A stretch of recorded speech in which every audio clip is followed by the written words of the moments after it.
মধ্যে পড়তে হচ্ছে। আজকে বেকার শিক্ষিত যুবক তারা 15 সালে শেষ দেখেছিল এসএসসি, আজকে 25 সাল শেষ হয়ে গেল, ডিসেম্বর মাসের অর্ধেক এসএসসি হয় না। 2,15,00,000 বেকার। শেষ পাবলিক সার্ভিস কমিশনে নোটিশ বেরিয়েছিল চাকরির 17 সালে, আজকে 8 বছর পিএসসি চাকরি হয় না। পুলিশ রিক্রুটমেন্ট বোর্ড উঠে গেছে, কোঅপারেটিভ সার্ভিস কমিশনে তালা পড়েছে, মিউনিসিপাল সার্ভিস কমিশন নেই।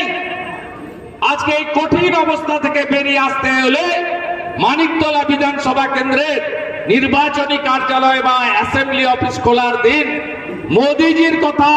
মোদিজির কথাকে বিশ্বাস করে পরিবর্তনের আওয়াজ, পরিবর্তনের মুষ্টিবদ্ধ হাত প্রত্যেকটা এলাকায় এলাকায়, প্রত্যেকটা বাড়িতে বাড়িতে নেবেন।